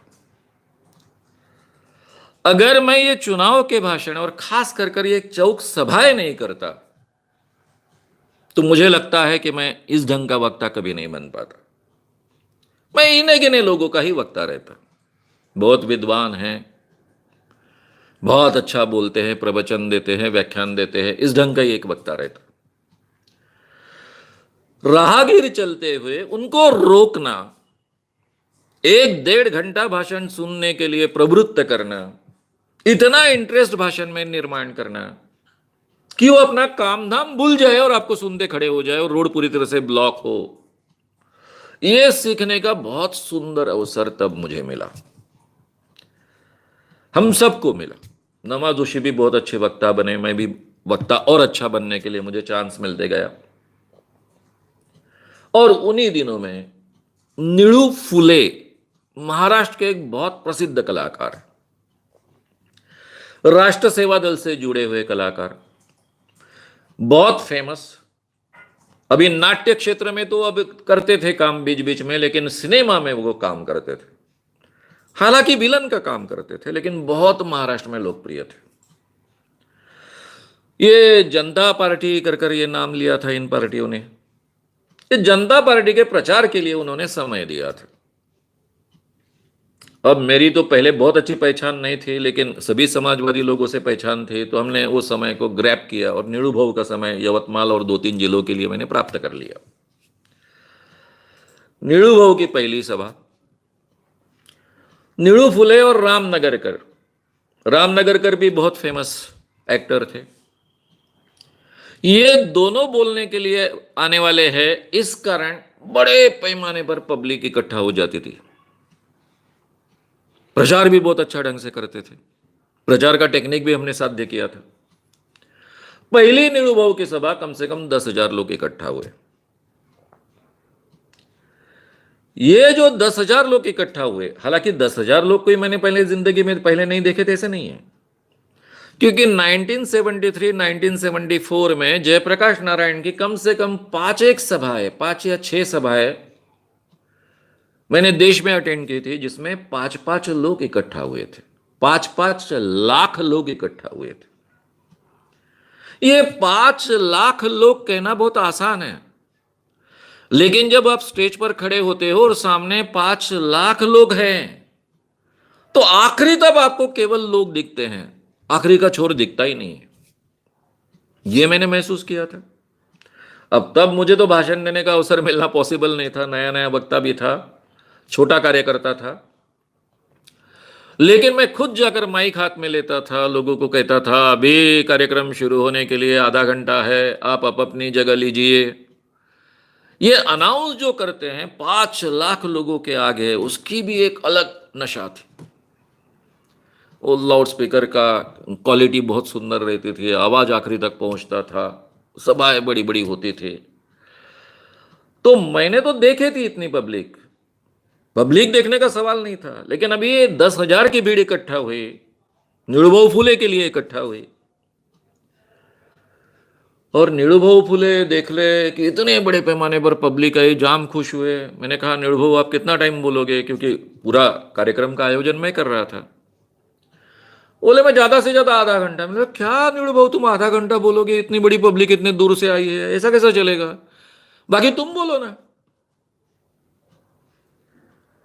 पहले दिन मैंने बोला कितना बोलूं, बोले कितना समय सभा चलनी चाहिए। मैंने कम से कम 2.5 घंटा तो चलनी चाहिए। रामनगर जी को पूछा, वो बोले हार्डली मैं 10 मिनट बहुत हो गए मेरे लिए, 5 मिनट बोलूंगा।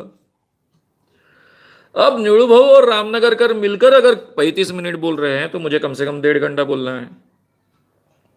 तो पहले व्याख्यान में तो मैंने अभी निळूभाऊ बोलने वाले हैं, निळूभाऊ तुम्हारे सामने बोलने वाले, ऐसा बोल बोल के ये 10,000 पब्लिक को 1.5 घंटा पकड़ कर रखा। निळू फुले ये पहले मेरे व्याख्यान पर इतने खुश हुए, बोले श्याम अपने को दिन में 3-3 सभा करने की है, मुझे तू 2.5 घंटा बिठाएगा स्टेज पर तो मेरे बहुत हाल हो जाएंगे। बोला फिर क्या करे। वो बोले मैं पहले आधा घंटा बोलता हूँ, फिर मैं गायब हो जाता हूँ। बोला तुम गायब हो तो पब्लिक भी गायब हो जाएगी। निळूभाऊ बोले नहीं ऐसा नहीं होगा, मैंने देखा है तुमको बोलते हुए, कोई पब्लिक गायब नहीं होगी और मुझ पर छोड़ दो। और फिर दूसरे दिन से जो 3 प्रोग्राम चले उसमें निळूभाऊ पहले आधा घंटा बोलते थे, रामनगर उनके पहले 5 मिनट बोलते थे। निळूभाऊ बार बार कहते थे कि मुझे जो कुछ कहना है शाम आगे के व्याख्यान में तुम्हें सब कहेगा और आपको सुनना है। और निळूभाऊ के नाम पर जो 10,000 की पब्लिक आई उसको फिर बाद में मैं 1.5 घंटा निळूभाऊ के बाद में भाषण देता था, फिर पब्लिक पूरी पकड़ के रखता था। ये जो चौक सभाएं हैं और निळू फुले को सुनने के लिए जो पब्लिक आई है, मुझे सुनने के लिए नहीं आई है, उस पब्लिक को उनके भाषण के बाद में पकड़ के रखना 1.5 घंटा तक, और केवल पकड़ के नहीं रखना, उनको कन्विंस होकर भेजना। इसमें मुझे बहुत सीखने को मिला। उन दिनों में हर भाषण की मैं तैयारी करता था, हर भाषण के नोट्स मेरे सामने होते थे। अब ये चुनाव के भाषण तो हर जगह बड़े भाषण जो होते थे 1.5 घंटे के, तो करीबन सेम सिमिलर होते थे। मुझे लगता है 50 व्याख्यान इस ढंग से दिए होंगे। ये 50 के 50 व्याख्यान का विषय वही होता था, थोड़ा सा सब्सट्रैक्शन, थोड़ा सा एडिशन होता था, लेकिन हर भाषण का मेरा मूल्यांकन, जो मैंने आदत अपने आप को डाली थी, वो होता था। कहां आज मेरे भाषण में गलती हुई, कहां आज मेरे भाषण में ठीक ढंग से मैं बोला, कोणता पॉइंट किस ढंग से मैंने बोलना चाहिए था, उसके कारण वो ज्यादा इफेक्टिव बनता, कोणते पॉइंट्स पर टालियां मिली, कोणते पॉइंट्स पर टालियां मिलनी संभव थी लेकिन मेरे बोलने के तरीके से वो टालियां नहीं मिली। इन सब का मूल्यांकन सोने के पहले मैं करता था, और कल के भाषण में मुझे क्या सुधार करना है इसके बारे में भी विचार करता था और वो पॉइंट्स में नोट डाउन करता था। यह मेरी आदत रही है। जब तक वो भाषण मेरे दिमाग में परफेक्ट नहीं हो जाता है तब तक ये प्रोसेस चलते रहती थी। और मैंने पहली बार, आज तक मैंने कभी ध्यान नहीं दिया था इन बातों की और इतना, लेकिन ये चौक सभाओं की भी हमेशा तैयारी करता था, उसका भी मूल्यांकन करता था। पहले तो चौक सभाएं लोग सुनेंगे उतने समय में बोलूंगा ऐसा था, लेकिन पहले 4-5 चौक सभाएं होने के बाद में मुझे जितना बोलना है उतना बोलूंगा, लोगों को मैं पकड़ के रखूंगा, ऐसा उल्टी प्रोसेस शुरू हो गई थी। तब भी ये मूल्यांकन चलता था। और जो आज तक मैं तरुण शांति सेना में बोल रहा था, डिबेटिंग में बोल रहा था, जो एक सोच नहीं थी दिमाग में, वो सोच आई कि लोगों को मुझे पकड़ कर रखना है, उनको कन्विंस करना है, ज्यादा से ज्यादा अच्छे ढंग से कन्विंस करना है और मेरी शर्तों पर कन्विंस करना है।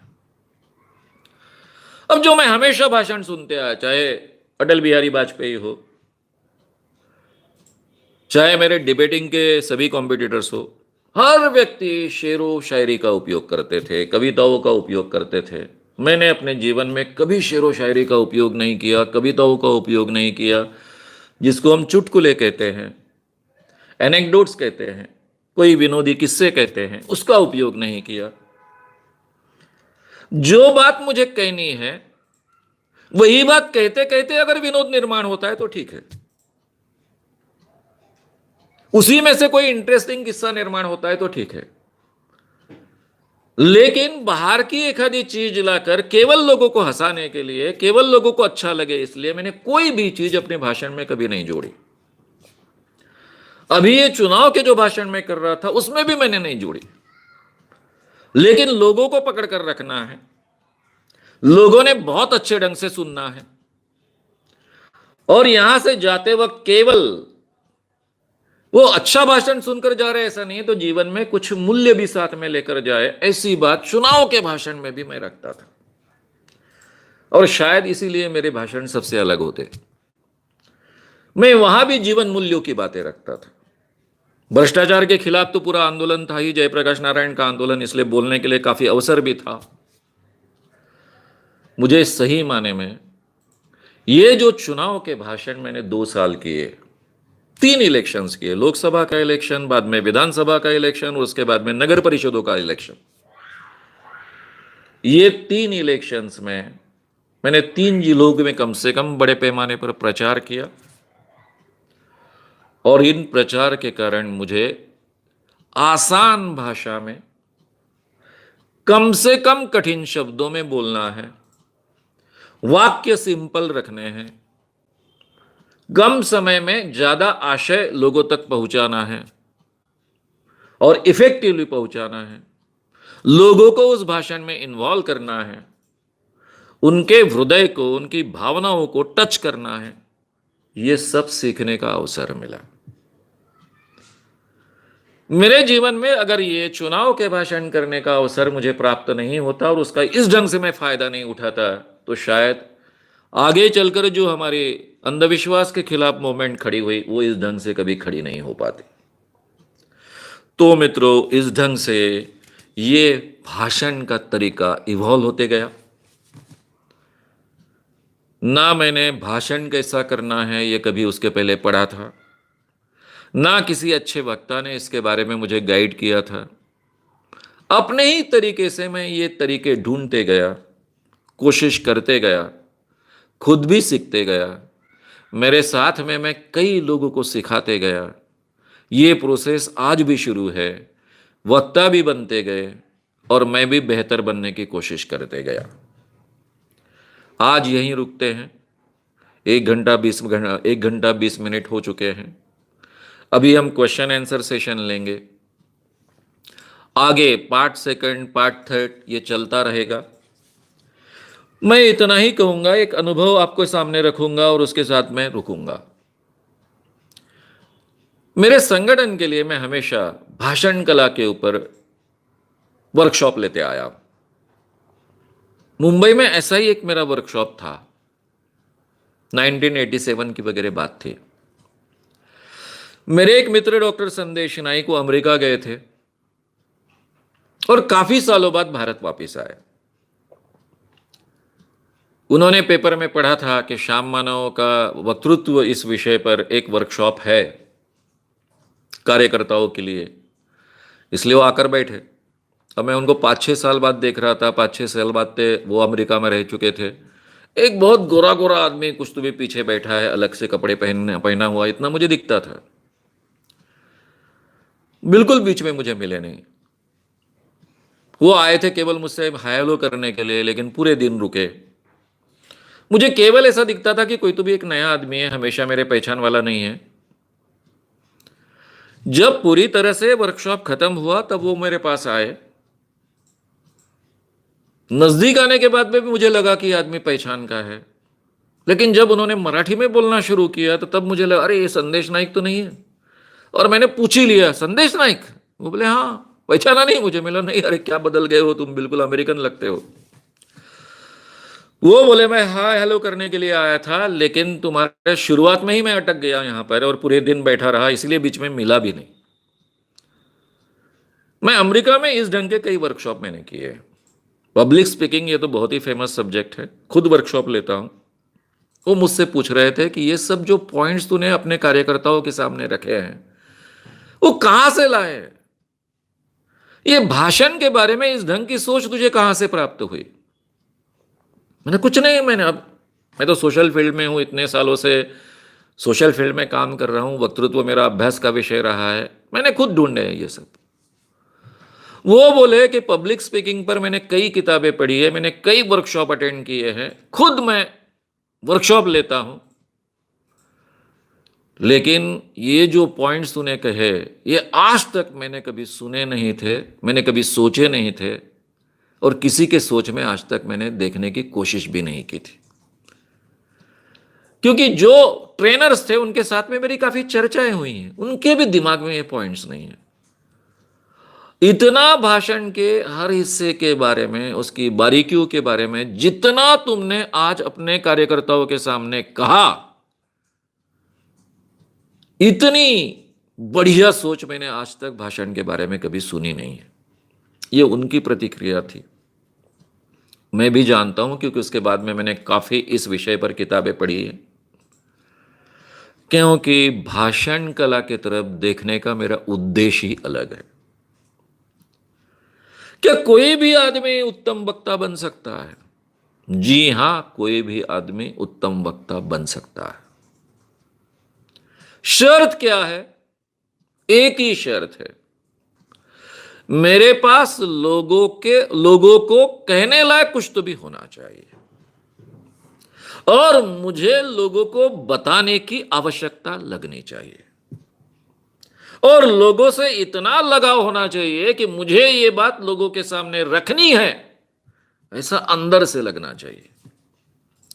ये अगर तीन बातें हमारे पास है और हमारी मेहनत करने की तैयारी है तो कोई भी बढ़िया वक्ता बन सकता है। मैं बहुत सर्वश्रेष्ठ वक्ता ऐसा नहीं कहूंगा, लेकिन हर कोई बढ़िया वक्ता बन सकता है। एक, उसके पास कहने लायक चाहिए। दो, उसे लोगों को ये बात बताने की तीव्र इच्छा चाहिए, और लोगों से इतना लगाव चाहिए कि ये लोगों तक मुझे पहुंचानी है, ऐसा दिल से अंदर से लगना चाहिए। ये तीन बातें साथ में आती है और उसके साथ में परिश्रम करने की तैयारी होती है तो कोई भी बहुत अच्छा वक्ता बन सकता है। श्याम मानव चैनल को आपका समर्थन देने के लिए चैनल को जरूर सब्सक्राइब करें।